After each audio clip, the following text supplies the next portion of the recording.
Fala galera, tudo bem? Aqui é o Neto, do Networkcast. Aqui a gente vai conversar sobre eventos, empreendedorismo e lifestyle com gente que agrega, com gente que entrega. Recebo aqui hoje um amigo, um cara que eu tenho muita admiração, Norani Caramori Júnior. Grande Neto, obrigado pelo espaço. Uma saudação também a toda a audiência do Networkcast. Parabéns pela ideia. Maravilha. Empresário, administrador e advogado, diretor do Grupo All, que engloba Florianópolis, Porsche, Stage Music Park, entre outras diversas operações, né? Sócio fundador da Blue Ticket, associativista ativo nato, ex-presidente do CONAGE, da CIF, atualmente é o presidente da Associação Brasileira de Promotores de Eventos, ABRAP, e para mim, um dos pais do Perse aí, né, Dorani? É uma satisfação enorme te receber aqui hoje, cara. Bem, né? Tô muito feliz aí. Obrigado, parabéns aí pelo empreendedorismo, pela iniciativa. Não é fácil achar agenda, mas fiz questão aí de estar aqui contigo. Cara, agradeço. Já tentei te convidar algumas ocasiões. Vives em viagem, né? Tua agenda em Floripa, ela acaba sendo ainda muito pequena, muito difícil, mas que bom que a gente conseguiu conciliar aqui. Eu queria começar citando a tua área de atuação, né? Quais são atualmente teus negócios e operações de entretenimento? Bom, a gente lidera aí 2 empresas, né? No Grupo All, além de sócio, eu sou o gestor principal. O Grupo All é um grupo de entretenimento 360 graus, que eu chamo, né? A gente tem todos os espaços do entretenimento, uma concentração grande em casas, né? Dentro do grupo são 11 casas aqui, casas em Balneário Camboriú, algumas de destaque, né? Mas chamaria atenção para o Safari, que é o novo projeto de Florianópolis, já no 2º ano, a grande novidade dos últimos anos do entretenimento de Florianópolis, e para a Porsche, que é o clássico do entretenimento de Florianópolis, né? O precursor aí de tudo que se entende por destino de luxo em Florianópolis, vem da construção da Porsche, e a Porsche é hoje o principal clube de luxo do Brasil, um dos principais, talvez o principal do Hemisfério Sul, e se conecta entre os principais clubes do mundo, né? As pessoas dizem que clube não é uma coisa que está em ascensão, mas eu diria que tem clube no mundo inteiro, e a Porsche é um dos principais clubes do mundo, grande referência no mercado de luxo. Além das casas, os eventos, né? Aí também tem inúmeros eventos, destacaria o Florianópolis, que é o maior evento privado de Santa Catarina, dos grandes eventos do sul do Brasil, o pico turístico de Florianópolis hoje, só perde para o Réveillon. Fora do Réveillon é a época de Florianópolis que mais tem turista, mais que o Carnaval, né? Lota todos os hotéis do centro, do norte, do continente, grande parte dos hotéis do sul, é o evento referência da cidade, 51 mil check-ins no ano passado, de fato, no mercado de eventos, algo extremamente relevante, e mais ainda, porque foi um evento construído, né? Não é uma coisa, não tem dinheiro público e tal, tem um conjunto de motivos que nos orgulham no Florianópolis. São mais de 10 mil turistas no evento, que também é super relevante, né? Porque fazer um evento de grande porte até é possível, mas trazer 10 mil turistas únicos para uma cidade é algo, em Florianópolis não tem nada parecido. Em Santa Catarina talvez o Oktoberfest, mas que é um evento público, tem assim uma certa facilidade por isso, né? De todo modo, a gente tem muito orgulho do Florianópolis. E nessa cadeia de eventos, aí são mais de 200 eventos por ano, além do Florianópolis. Então, 11 casas, 200 eventos, e aí fora essas 2 áreas são as principais do grupo, a gente tem uma agência de live marketing, que é a Promo, atende diversas marcas aqui no estado, algumas marcas nacionalmente, né, como é o caso da Dom Perignon, que a gente tem a conta nacional da empresa, da marca. Temos uma agência de artistas, que empresaria artistas, vende shows para outros lugares, para outros eventos, para outras cidades, né? E também diversos artistas, destacaria aqui a Ivete Sangalo, uma artista que está no grupo há mais de 15 anos, né? Mas tem outros grandes artistas nacionais. E tem na área de gastronomia, nós temos 2 restaurantes. E uma outra área do grupo que merece muito destaque é a área que a gente chama de All Espaços, que é um braço do grupo que loca as nossas casas para eventos de terceiros. Talvez a gente não comunica tão bem isso ainda, mas a gente realiza mais de 400 eventos dentro das casas do grupo que não são do grupo. Sim. Então tem os eventos do grupo e os eventos de terceiro dentro dessas grupos. E aí tem viagem de formatura, tem formatura, casamento, congresso, evento social, evento corporativo, tem inúmeras coisas, né? São complexo. 11 casas, né? Porra. Então, a gente tem... por exemplo, eu, a partir de agosto, eu não tenho mais sextas e sábados livres em nenhuma das 11 casas do grupo. Isso é super relevante. Lógico, quando o evento é de terceiro, quem comunica é o terceiro, a gente acaba não englobando na nossa comunicação isso, mas super relevante. Então, o resumo da atuação. Aí, fora isso, eu sou fundador e conselheiro da Blue Ticket, junto com o Diogo, que é o nosso CEO, né? Só somos 2 sócios, então cuidamos lá do dia a dia, o Diogo mais, naturalmente, porque está no dia a dia. Claro. A gente tem reunião semanal, sou um conselheiro bem ativo, empresa que também tem um grande orgulho, foi uma das primeiras tiqueteiras do Brasil, compete na liderança em 6 ou 7 estados do país, aí, como a tiqueteira principal, atua em eventos de vários tipos, né? Teatro, feiras, congresso e, naturalmente, shows e eventos de entretenimento também. Então, são as 2 empresas que eu tenho parte. Fora isso, tem algumas atividades de investimento. Sou palestrante profissional, conselheiro de outras 2 organizações. Então, tenho algumas outras coisas. E isso tudo eu faço nas horas vagas, né? Porque no final, a dedicação mesmo grande acaba no associativismo, né? Eu gasto bastante energia nisso, mas eu acredito... Aí tem outra atividade minha, sou doutorando, né, na ESAG aqui em Florianópolis, também faço meu doutorado. E aí no doutorado eu aprendi que as empresas são sistemas abertos.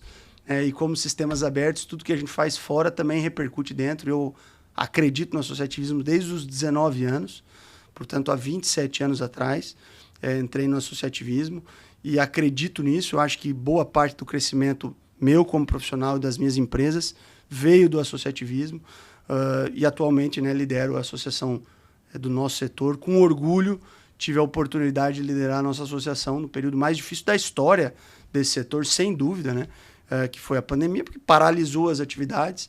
Né, e eu tive aí a nobre incumbência de liderar o setor nesse momento em que ninguém sabia para onde ia, o que fazia, né, que se ia quebrar, e a gente conseguiu aí, felizmente, fazer com que o setor de eventos sobrevivesse àquele momento e hoje fosse um dos setores que mais cresce, o maior gerador de novos postos de trabalho das últimas 12 RAIs, que é o Relatório Anual de Informações Sociais do Ministério do Trabalho. As últimas 12 seguidas, são trimestrais, portanto há 3 anos, o maior gerador de novas vagas de emprego dos últimos 12 trimestres do Brasil foi o setor de eventos e, felizmente, e orgulhosamente liderado pelo seu amigo. Que maravilha. O que nos honra muito, principalmente a gente que é aqui do Sul, porque tu se transformasse numa liderança nacional. Cara, apesar de jovem, tu és um dos precursores dos grandes eventos em Floripa. Me lembro muito na beira-mar da primeira edição do Florianópolis, né? E que eu imaginava, não é possível que isso... Será que isso vai decolar? Porque não era tradicional aqui ter evento nessa pegada.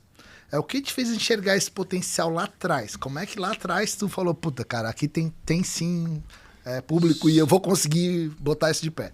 Neto, só um ajustezinho. Esse da Beira-Mar não era nosso, tá? Esse da Beira-Mar foi um projeto isolado que fizeram, não acreditaram, desistiram. Tá. Nosso desde sempre foi na passarela do samba. Eu achava que era de foi vocês a orientação também. que a gente recebeu. Queriam fazer o evento, mas tinha que ser na passarela. Bom, mas respondendo a tua pergunta, que eu acho que é super, super pertinente e interessante. Eu morava em São Paulo, já tinha meu primeiro negócio, que era um business center, que é o que hoje conhecem como coworking. Mas há 23 anos atrás, 24 anos atrás, a gente chamava de business center. E aí, eu era um cliente de carnaval fora de época. Na verdade, boa parte do nosso setor, ela é construída por cliente. O cara é cliente e daí resolve que quer trabalhar no setor e tal. Eu era um cliente e eu via naquela época os carnavais fora de época no Brasil todo. E não entendia como é que Florianópolis, que era uma capital turística, não podia ter um carnaval fora de época. E fui pesquisar e tal, que não acontecia e tal. E fato que foi um pouco de ousadia, talvez até loucura, né? Porque a gente trouxe uma música que não era uma música tradicional daqui. Num formato do evento que também não era tradicional daqui. Eu lembro que uma pessoa que está com a gente desde o começo, sempre nos deu a oportunidade, foi o Léo Coelho. A primeira entrevista que nós fomos dar do Florianópolis foi no Léo Coelho. E eu tive que apresentar o que era um trio elétrico. O Léo sempre tentando ajudar. Adorni, eu acho que as pessoas não sabem, cara. traz uma figura de um trio elétrico, aí nós vamos fazer uma foto do trio elétrico, e eu fiquei, sei lá, 5 minutos da entrevista apresentando o que era um trio elétrico, porque as pessoas não sabiam, né? Passava na rua, o cara perguntava se com a abadá era para dentro ou fora da corda, enfim, tinha N perguntas e tal. E foi uma grande ousadia. Fato é que a gente fez no começo como um hobby é a palavra, mas com algo pontual, e isso deu a origem, foi esse evento, ainda chamava Floripa Folia primeiro, depois virou Florianópolis.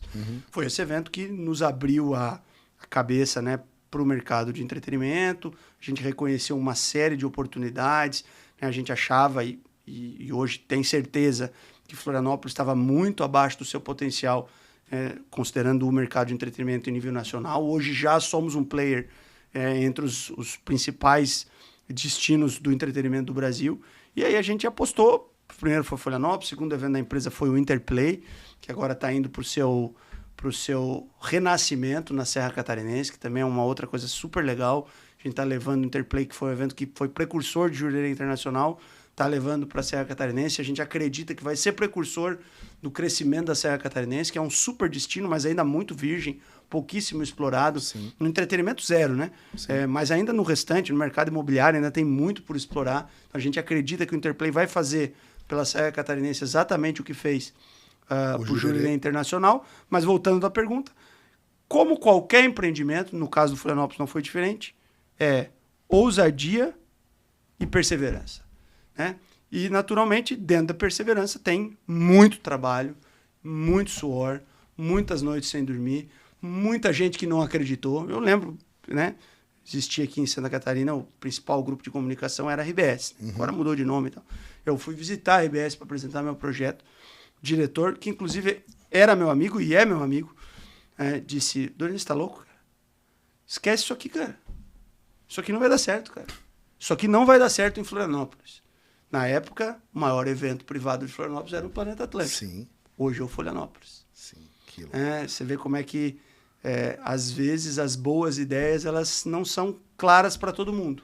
E o impressionante é que é totalmente privado, né? Isso é uma diferença, porque os eventos assim tinham sempre parcerias público-privadas. Exato. E, de fato, nada contra quem tem evento incentivado e tal. Tá tudo certo. Acho que, mas é que é uma categoria diferente, né? Sim, o evento que foi feito 100% no risco do empreendedor, sem nenhum incentivo. Pelo contrário, né? O que a gente encontrou nessa história, hoje até a gente tem uma boa interlocução com todos os níveis de poder público, né? Mas se eu me proponho a vir aqui um dia fazer um podcast só da história do Florianópolis, porque se eu te contar todos os percalços que a gente teve com relação ao poder público, dá 1h30 de podcast aqui tranquilo. Só para puxar mais uma questão assim, o Florianópolis é um fenômeno de eventos outdoor. Qual o tamanho do evento para a edição 2025, né, por exemplo? E qual o teu staff para botar um evento desse de pé, que é o maior evento praticamente do estado? O Florianópolis, desde 2015, parou de crescer, porque não cabe mais na passarela. Ele hoje cresce só ticket médio, marcas, experiência, ativação, mas em número de pessoas eu não consigo crescer mais. Não sabia o teto ali, são 18 mil pessoas por dia, é o que a gente coloca 1 ou 2 dias, dos 3 pelo menos, vai 18 mil. Então, assim, qual é o grande desafio do Florianópolis? É qualificar público, crescer ticket médio e melhorar o evento, né? Então, é isso. E a gente trabalha muito para isso.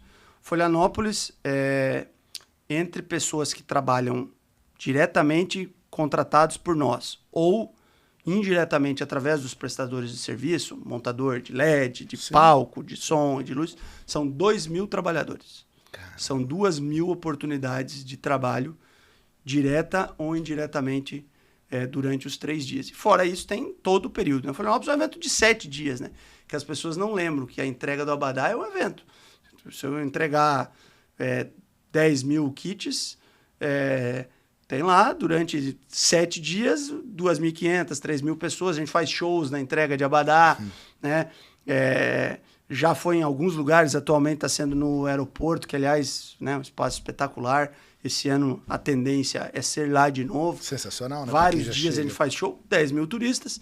Nada mais, né, É claro, a turma de Florianópolis no começo dava uma reclamadinha de ir lá buscar, mas hoje, até porque o aeroporto é super confortável, estaciona fácil. Às vezes, para você parar num lugar, demora mais tempo do que ir até o aeroporto e voltar. Então, super, super legal.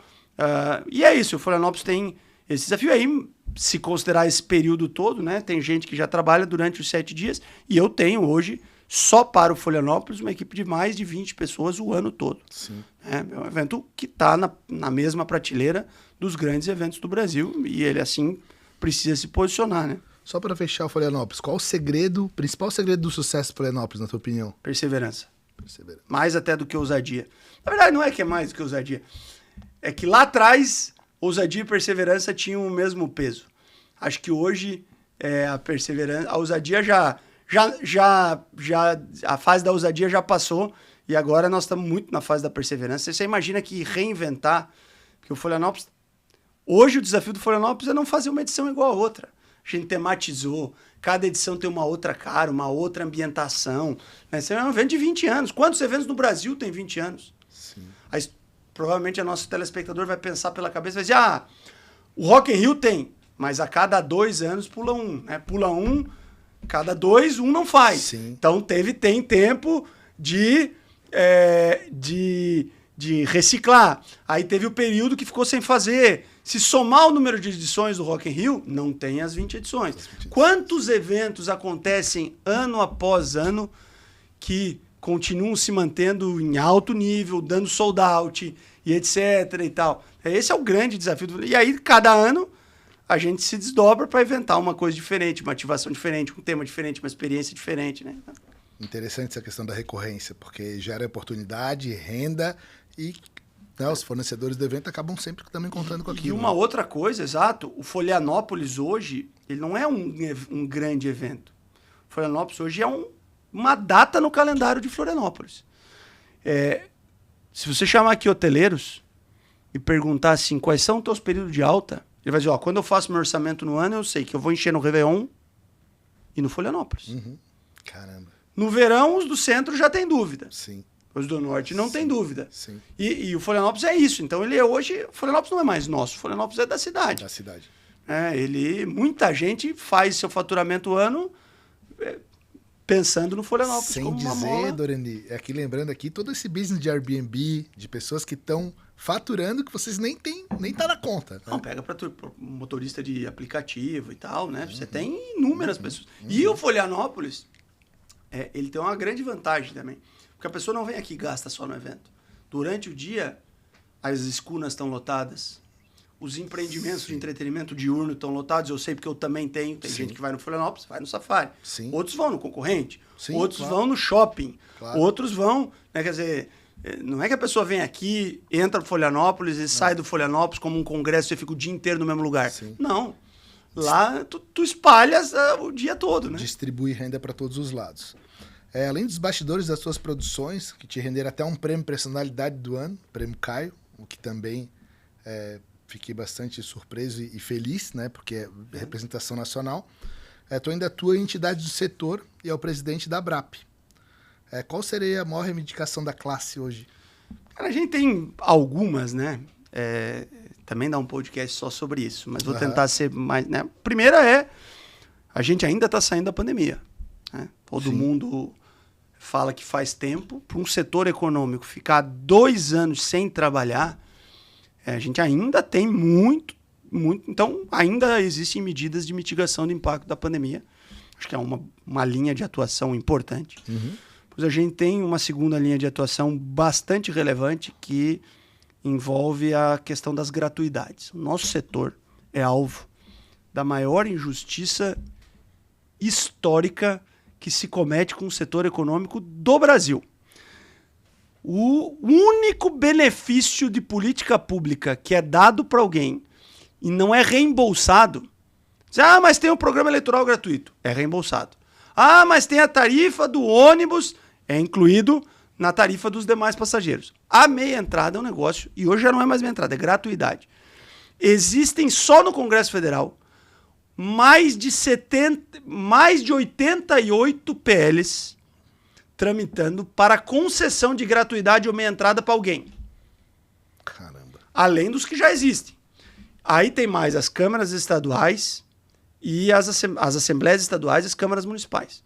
Então é uma enxurrada de projeto de lei de gratuidade de meia entrada para alguém, que é pegar a tua receita. Né? Então, eu quero daqui a pouco, aqui nesse LED muito bonito da tua empresa, passa filmes culturais. Então, daqui a pouco você tem que botar metade dos LEDs do teu estoque para passar de graça para alguém. Não é justo. Então, é a segunda linha. Terceira linha da regulação. Hoje a ABRAP acompanha 300 projetos de lei só que regulamenta a atividade. A atividade do setor de evento é altamente regulamentada. Desde coisas que são justas regulamentar, por exemplo, segurança, até coisas que não tem nada a ver regulamentar. Tipo assim, o cara poder entrar com a sua bebida e sua comida no evento, no cinema. Né? Então, assim, aí tem, além dessas 3 áreas que são as maiores, a gente atua na questão do direito autoral, que é uma questão extremamente controversa, na questão dos temas tributários, também é uma questão extremamente importante. O setor, a ABRAP foi muito importante no tema da reforma tributária. Provavelmente a maioria dos nossos espectadores não tem noção ainda do impacto, mas vai ser um gigante impacto para todos os setores, também para o nosso. Então, a gente trabalha muito nisso. E, evidentemente, tudo isso está ligado a uma visão da associação, que é reconhecer a profissionalização da nossa cadeia, que é um setor ainda muito informal, que é um setor que a economia ainda não conhece, e a gente enfrentou muito isso na pandemia. Você imagina chegasse na pandemia e dissesse, fecha o supermercado. Todo mundo ia dizer, não dá. Fecha as lavanderias. Não dá. Fecha o setor de evento. Tá todo mundo morrendo, para que festa? Ninguém estava defendendo as festas. Estavam defendendo o trabalho digno de um monte de gente que as pessoas não conhecem. Claro. Então essa é a grande visão da ABRAP, que é profissionalizar e apresentar a profissionalização do setor para fora. Ainda, nosso setor é um setor de 78 mil empresas, ainda há muitas empresas que estão na informalidade, seja a informalidade fiscal, tributária, de não pagar impostos sobre tudo, seja a formalidade trabalhista e tal. E para formalizar o setor, naturalmente, a gente precisa criar regras que sejam viáveis. Não adianta eu querer formalizar o setor, mas isso quebrar a empresa do cidadão. Né? Então a gente precisa melhorar o ambiente de negócios para poder formalizar todo mundo. De uma coisa puxa a outra e realmente essa é uma questão necessária. Na tua opinião, qual a principal tendência, tanto para eventos indoor quanto para eventos outdoor? Tu tens os dois nichos. Cara, né? Tem muitas, né? A gente está até trabalhando no nosso planejamento, a revisão do nosso planejamento estratégico, estamos falando sobre isso. Tem muitas tendências. Acho que tem aquelas macro tendências que são globais e existem as tendências que são do setor, né? Por exemplo, uma macro tendência global, IA. IA é uma realidade já no setor de eventos para vários temas do setor de eventos. E né? falam disso recorrentemente. Uma outra macro tendência global, ESG. O setor vai ter que começar a administrar seu lixo. Sim. Vai ter que começar a administrar seu impacto no vizinho.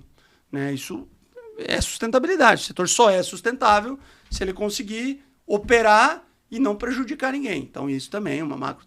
Tem as tendências do setor. Né? Se a gente vê hoje o entretenimento saindo só dos quadrados, dos espaços de entretenimento, todo mundo quer entretenimento em vários lugares. Tem que convergir também com a tendência do ESG. Como é que eu faço entretenimento em vários lugares, mas não posso fazer barulho na casa do vizinho? Então, mas é uma tendência do setor hoje o entretenimento sair das fronteiras dos espaços de evento.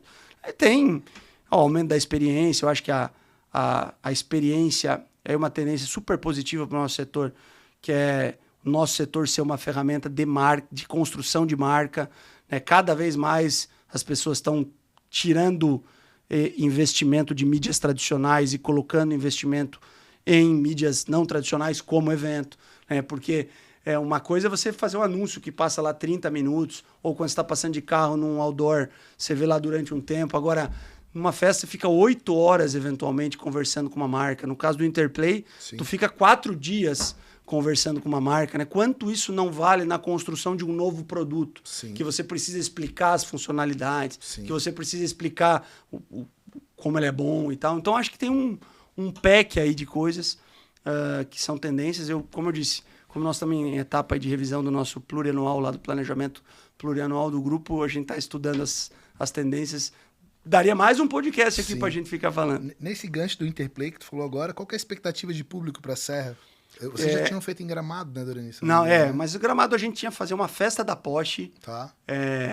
As primeiras festas da Porsche, quando a Porsche passou a fazer festa fora de Jurerê, as primeiras 2, 3 anos foi em Gramado. Hoje a gente faz fora do Brasil algumas e faz o Carnaval do Copacabana Palace e a Fórmula 1. Sim. São eventos que a Porsche faz fora da fronteira. Mas voltando para o Interplay, né? O Interplay ele vai virar um evento muito imersivo e por ser um evento imersivo, até considerando as limitações de hospedagem lá da região, ele vai para o maior período do Interplay, vão ser 800 pessoas. Então ele começa na quinta para um grupo de convidados de 50 pessoas, depois a partir de sexta entra os que a gente chama de players, né, que é quem fica o final de semana todo, e aí são 300 players, só 300, e a festa principal é uma festa para 800 pessoas. Uma festa privativa, um produto... um produto super premium, mas num destino também que comporta só isso, mais do que isso ia ser algo não orgânico, e o Interplay quer ser um evento cada vez mais orgânico. Sim. E é como os primeiros, pelo menos do ano 1 até o ano 7, 8, o evento tinha esse tamanho aqui em Jurerê. Depois ele virou um grande evento, um grande festival, chegou a caber 7, 8 mil pessoas. E aí agora ele volta para um evento imersivo, super importante nesse processo de construção de marcas. É um evento que não é para quem quiser, não é qualquer pessoa que pode comprar, só com a indicação de alguém. Então, tá bem legal. Já tem mais de 1/3 vendido. A gente ainda tem 2 meses para o evento aí tá bem animado com o resultado, especialmente em voltar a cumprir a nossa missão. O Interplay tinha uma missão que era trazer os melhores clientes e depois passou a ser as melhores marcas para investirem em Florianópolis. E agora a gente vai com essa mesma missão para a Serra Catarinense, né? Isso acontece em vários destinos, né? Você pega a França, tem o seu verão em Saint-Tropez, e as mesmas marcas que operam o verão em Saint-Tropez operam o inverno em Courchevel. A gente acredita que pode ter o nosso Jurerê Internacional e também pode construir uma agenda de entretenimento robusta na Serra Catarinense, e isso passa pelo Interplay como primeiro evento de divulgação do destino. Acredito muito no projeto, conheço o Interplay, também é um evento tradicional e que tem tudo para estourar a boca do balão lá na Serra. No segmento de grandes shows musicais, superproduções, a gente sabe que Floripa entrou há pouco nesse circuito. Tu acha que aqui tem condição da cidade abrigar produções maiores e com mais frequência? Esse é um debate mais complexo, né? Florianópolis entrou nesse circuito de shows internacionais a partir de 2009, aí, com a criação do Music Park, né? O Music Park foi o grande palco. A gente trouxe Amy Winehouse, né? Sim. Bruno Mars, Florence, Guns, Kiss, Ben Harper, Jack Johnson, Jamiroquai. Se falar de DJ mesmo, aí, né, Florianópolis já foi um polo de DJs internacionais. Hoje não consegue mais ser tanto. Por quê? Por algumas razões. Primeiro, Florianópolis não é uma cidade grande, né? Florianópolis é uma cidade para os padrões nacionais, e ela é uma cidade que tem 400 mil habitantes, com a grande Florianópolis 800 mil habitantes, e no verão, aí acho que passa de 1 milhão de habitantes. Quantas cidades no Brasil tem mais do que 1 milhão de habitantes? Muitas. Quando a gente faz um show internacional, para trazer o show internacional, não é assim, quero comprar e traz. O artista decide fazer a tour no Brasil, define quantas datas vai fazer no Brasil, e aí recebe ofertas. É um sistema tipo um leilão. Sim. Quanto é que Florianópolis pode pagar por um show do Bruno Mars? Essa tour do Bruno Mars agora, a gente mandou a nossa oferta. Não conseguimos. São Paulo sozinho fez 8 ou 9 datas. Sim. É impossível acompanhar, né? Então esse é um primeiro ponto. Sem incentivo para esse tipo de coisa, é difícil a gente concorrer com outros destinos. Segundo ponto, nossa temporada é curta, né? Para falar com 1 milhão de pessoas é só entre janeiro, dezembro e janeiro. A gente precisa alongar a temporada, né? Como é que a gente consegue alongar a temporada? Que perfil de turista vai trazer? Então são alguns desafios. A gente continua trazendo show internacional, fazendo a propaganda aí, daqui uns dias temos Gypsy Kings, é um show internacional super legal, mas em shows internacionais de menor porte. A gente não consegue trazer shows internacionais de grande porte, especialmente em função das gigs e tal, né? Acho que a gente tem agora um atual momento com uma logística até facilitada, né? O aeroporto vive um excelente momento com novo equipamento, com novos voos internacionais, mas tem algumas dificuldades estruturais importantes para trazer esses grandes shows internacionais que a gente, com bastante ousadia, em algum momento já trouxe. Uma boa sacada. Não é fácil conseguir viabilizar e a conta tem que fechar, né, Dorani? Porque, no nosso caso, né, esse também é um outro ponto, né? A nossa empresa é uma empresa extremamente sólida. Né? No entretenimento, empresa com mais de 20 anos, assim como o evento com mais de 20 anos, como é o caso do Florianópolis, empresa com mais de 20 anos também é algo super desafiador. E na nossa matemática, o evento tem que dar resultado. Né? A gente vê gente fazendo loucura. Né? Por isso que as empresas duram 3 anos, tem que mudar para outra, tem que mudar o nome e tal, papapá, porque é loucura, a conta não fecha, entendeu? Tem que fechar, exato. Para fechar a conta tem que ter uma racionalidade grande, né? A gente tem bastante essa no mercado, é reconhecido no mercado por isso, por ser uma empresa sólida e bastante, não é dura a palavra, mas é bastante rigorosa com as negociações, com a rentabilidade e tal. Uhum. Porque negócio, se a gente preza pelo profissionalismo, se a gente quer dizer que o setor de entretenimento é igual a qualquer outro setor econômico, a conta tem que fechar igual a qualquer outro setor econômico. Sim. Não dá para fazer o negócio, não pagar a conta e depois sair aí e ficar devendo para todo mundo, entendeu? Claro. E a gente já viu quantas abrindo e fechando a porta, né? Exato. Tem algumas ainda que estão abertas e estão quebradas e não sabem que estão quebradas. Mas é isso, o cara vive do giro, né? E aí lança outro para pagar as contas do que estava para trás. E não é o certo, né? Se a conta não fechar, não dá para botar de pé. E a gente vê muita gente andando de lado nesse mercado e muito aventureiro também, né, Dorani? As pessoas pegam lá um show, acha que olha só o lado bom, né? Não é fácil, dá dinheiro. Eu sempre falo que a conta de vezes, uma das coisas que mais mata a empresa no setor de evento é a conta de vezes. O cara pega uma conta e diz o seguinte, é X mil pessoas vezes tanto ingresso. A gente lá na empresa faz conta de mais e de menos. Uhum. Eu tenho que vender 10 hoje, mais 10 amanhã, mais 10 depois e tal. Lá no final tem que chegar no número e ainda tem que pagar o imposto. Sim. Tal, e todos os fornecedores. Aí depois você pegar tudo de mais e tudo de menos, tem que sobrar. Né? É isso aí. E tu gostas desse evento, desse universo também para se divertir? Tu frequenta shows, eventos, entretenimento? Tu gosta disso além dos bastidores? Como é que é a tua pegada com isso? Já fui muito frequentador, né? Naturalmente, como eu disse, isso originou a empresa. Eu e os meus sócios éramos frequentadores de eventos. Uhum. Hoje, acaba que eu mais frequento pelo trabalho e pela associação, né? Em função da associação, acaba não tendo final de semana para eu frequentar evento para me divertir, mas gosto muito ainda.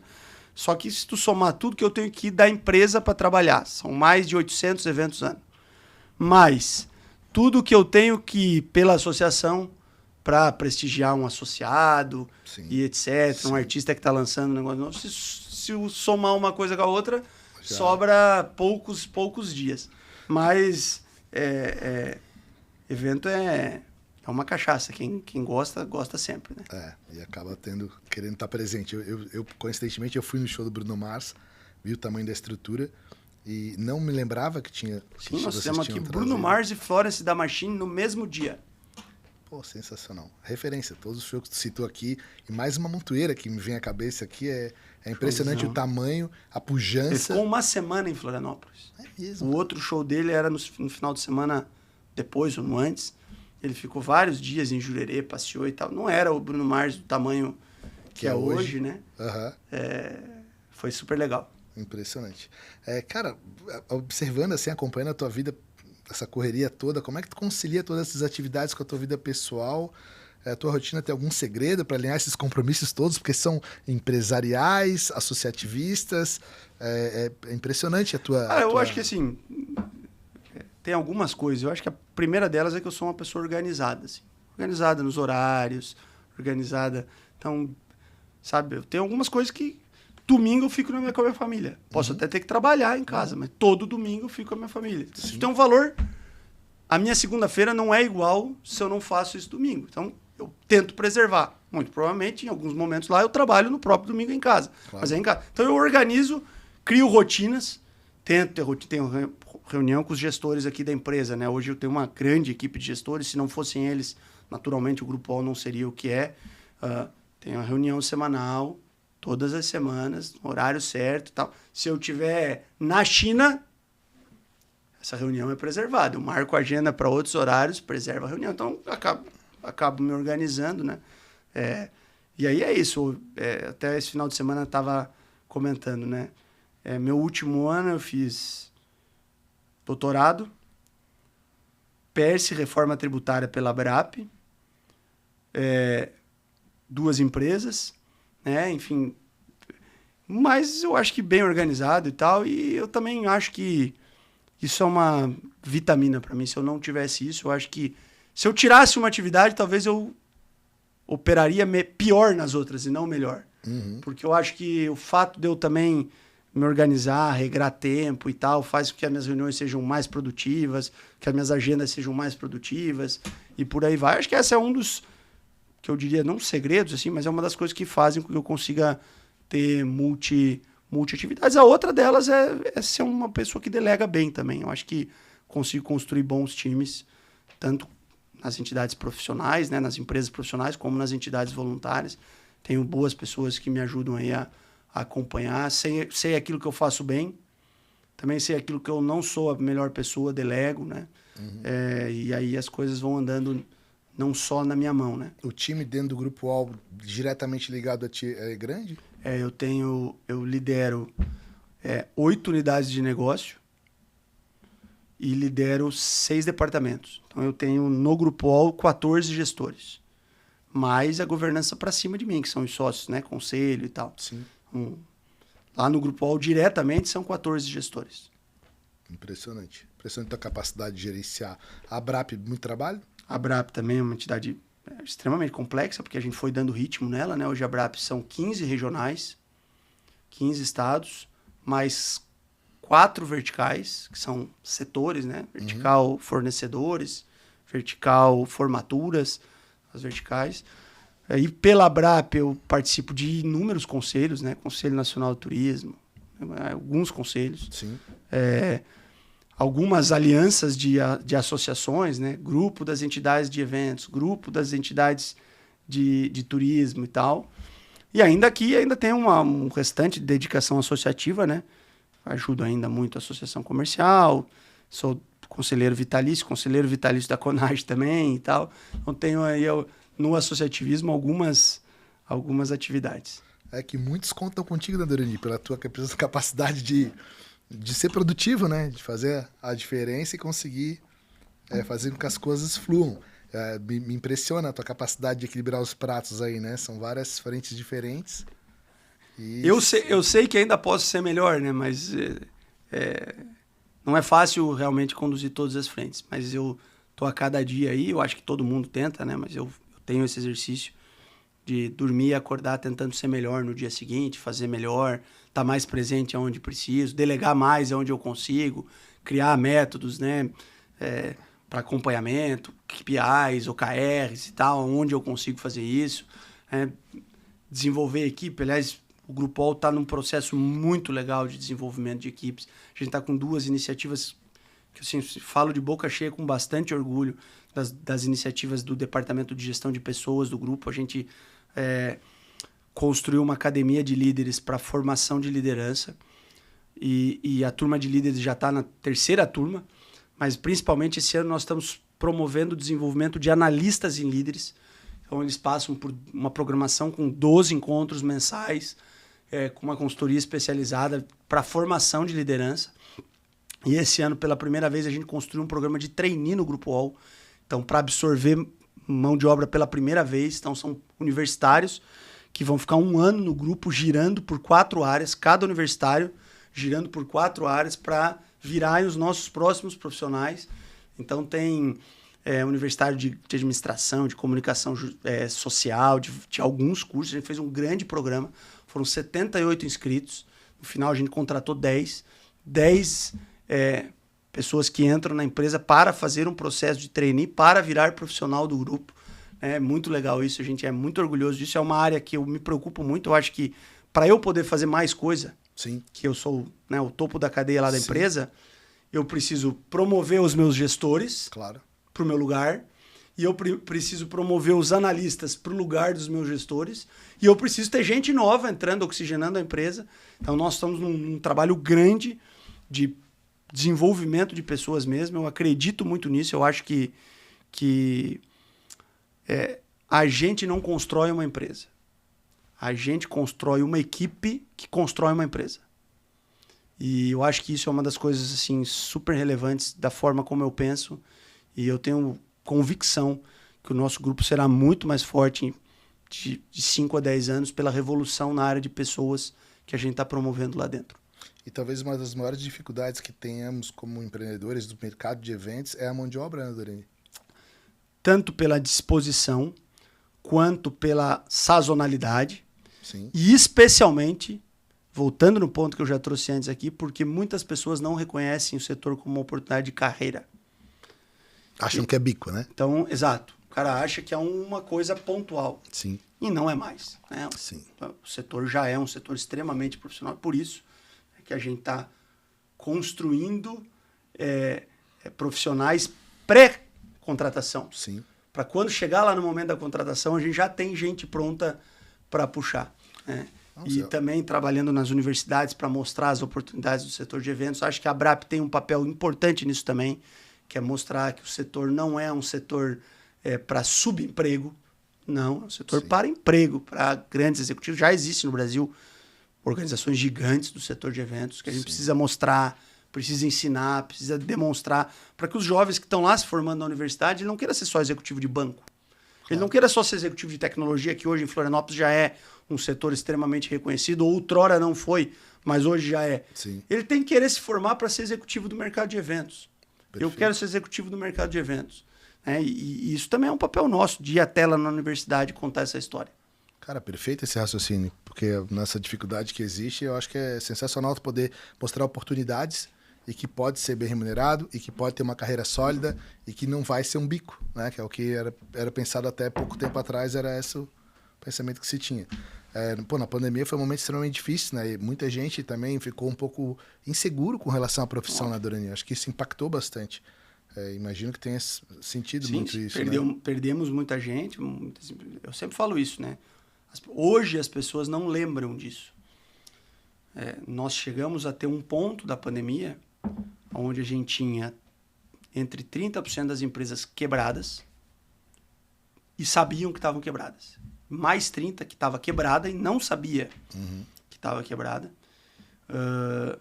Nós chegamos a ter 22% de redução dos empregos formais, enquanto o Brasil fechou o ano com 1%. Chegou dezembro, a pandemia começou em março. Sim. Lógico que caiu primeiro, já deu uma voltadinha. Sim. No final do ano, a economia tinha reduzido 1% o nível de emprego. Sim. O setor de eventos, 22%. Meu Deus.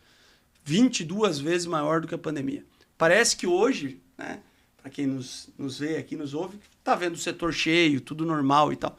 Mas esqueceu que durante 2 anos a gente parou. Não tinha como trabalhar. O nosso setor mesmo, que é entretenimento de juntar as pessoas, integrar as pessoas, unir as pessoas no mesmo lugar. Sim. Não tinha como trabalhar. Era impossível. Eu senti também bastante, Dorani, conversando com agências de São Paulo, o quanto foi sentida essa queda brusca do PERS, né? Da noite para o dia a gente acabou, algo que todo mundo, o mercado estava contando por um período e acabou aí no meio do caminho. O PERS foi uma vitória inimaginável, né? 100 a cada 100 empreendedores, se eu chamasse na sala e dissesse, nós vamos construir um programa, segue firme aqui na pandemia, que depois vai recuperar. Ninguém ia acreditar, né? Depois foi virando realidade, mais gente foi acreditando, e ele virou um programa que salvou o nosso setor e nos transformou, como eu disse no começo, e isso acho super relevante repetir, no maior gerador de novas vagas de trabalho do Brasil por 12 trimestres consecutivos. Isso não sou eu que estou dizendo. Quem está dizendo isso é o IBGE e o Ministério do Trabalho e Emprego. O PERSE foi quem transformou o setor nisso, foi o PERSE. E, infelizmente, aqui no Brasil, nem tudo que você combina é cumprido, né? O setor público fez um pacto com a gente. Sim. Vocês não fecham as empresas e durante 5 anos eu não cobro o imposto de vocês.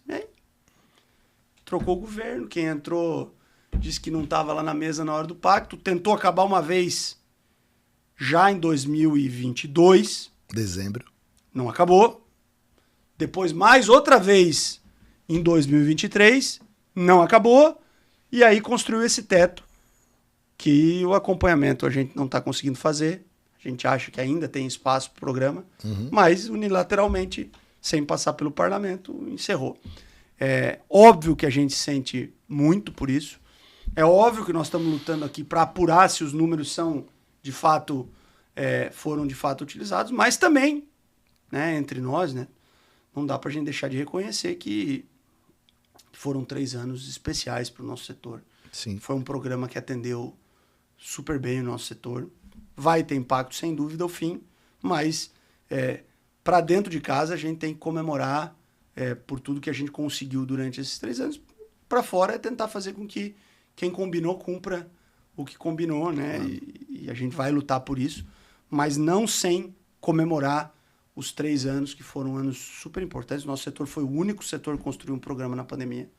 Nós vencemos o governo por 9 vezes no Congresso Nacional. Só vencer, só se organizar para vencer o governo em 9 batalhas já entrega um legado espetacular para o setor, que já está produzindo frutos, já produziu frutos na reforma tributária e vai produzir muitos outros no enfrentamento dessas outras batalhas. Então, o PERSE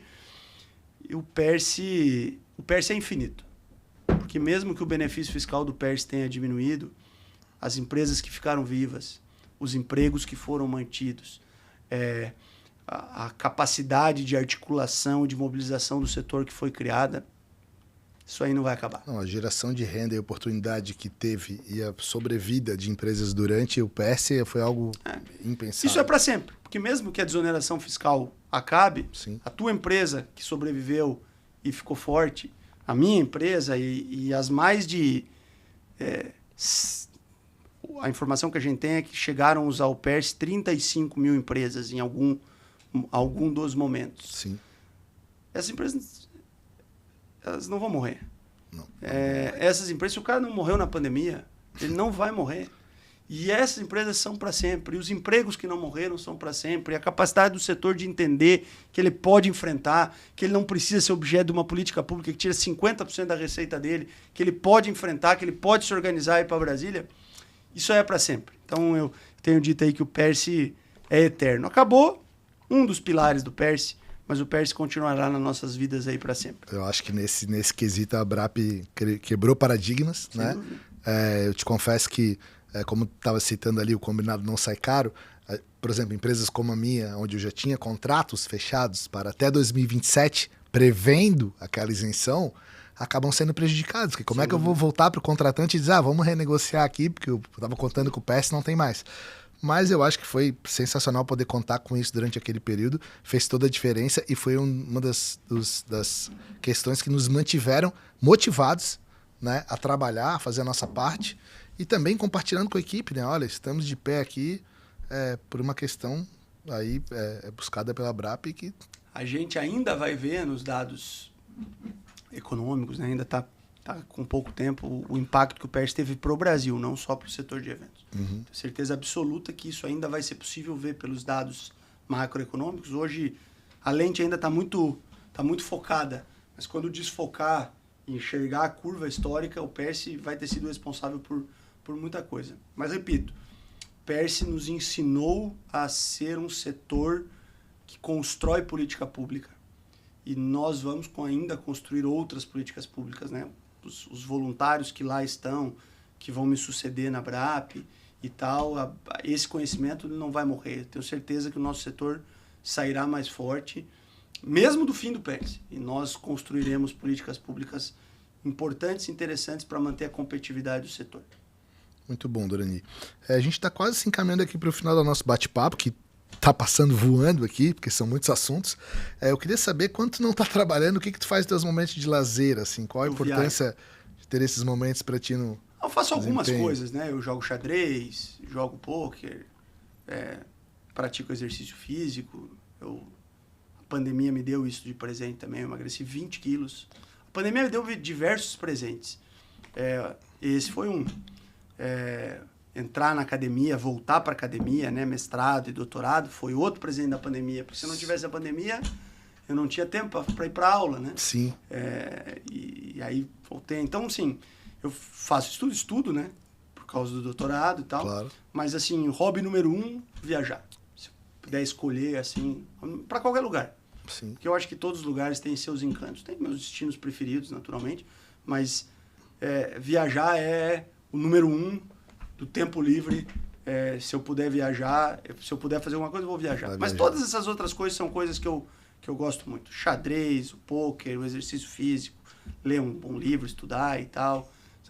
Futebol, sou figueirense com muito prazer e está enfrentando uma fase difícil, mas sou flamenguista que está enfrentando uma super fase nacionalmente. Então, são coisas que eu gosto. E por mais incrível que pareça, eu tenho ainda bastante tempo livre para essas coisas. E terei cada vez mais. Que maravilha, Dorani. E projetos futuros, alguma novidade em breve tem aí? Muitas coisas acontecendo aí nas nossas empresas, né? E eu, pessoalmente, estou cada vez mais focado nessas questões de governança corporativa, conselho, palestra e tal. Uhum. Mas empresarialmente, tanto o Grupo All quanto a Blue Ticket tem muita inovação sendo estruturada, né? A marca da Porsche está cada vez mais forte fora daqui, fora do Brasil. Tem projeto de internacionalização bastante claro que a gente está desenvolvendo. A marca do Safari está se fortalecendo nacionalmente, também deve começar a trabalhar em empreendimentos fora daqui. Então tem inúmeras marcas. Florianópolis agora já é Curitiba, Ribeirão Preto, tem uma nova cidade também já na pauta aí para criar. Então vai ter um monte de filhos do Florianópolis espalhados, né? Como eu disse, eu não consigo crescer mais em quantidade de pessoas aqui. Então eu tenho que crescer fora daqui e tem esse projeto em andamento. Então daria para também ficar mais um podcast aqui falando só das inovações que a gente pretende fazer em cada uma das nossas áreas de negócio aí. Maravilha, cara. Pô, um projeto para lá de consolidado. Acho que talvez não seja tão difícil para ti replicares ele em outros locais. Não, é menos difícil do que foi construir o Florianópolis. Mas como todo evento é uma ousadia, né? Claro. Ousadia e perseverança. Ousadia e perseverança. E resiliência. É a força da resiliência. E tu és um exemplo aí para quem empreende no setor, principalmente de eventos, né, cara? Eu acho que assim, é uma escola. Eu me inspiro muito em ti. Obrigado. Agradeço muito pela tua presença aqui. Para mim foi um prazer te receber. Agradeço por conseguires conciliar essa agenda. E pra gente, pô, cara, uma felicidade. Obrigado. Eu acho também que tu é um grande empreendedor, né? Quero dizer pra tua audiência que continuem acompanhando o podcast do Neto, porque é uma pessoa que construiu aí um caminho importante no nosso setor. É uma pessoa querida por muita gente, né? Um cara extremamente carismático. Todo mundo que a gente fala que te conhece elogia o teu trabalho. Você como ser humano também elogia a tua pessoa. Então, você é um cara que leva o nosso nome de Florianópolis para fora daqui também. E isso tem que ser valorizado. É um empreendedor de Florianópolis que tem atividade fora, cresceu aqui e hoje é destaque fora. E tenho certeza, né, e quero desejar vida longa a esse canal, que seja um canal de diálogo sobre empreendedorismo, sobre o setor de eventos. Só o nosso setor precisa desse canal.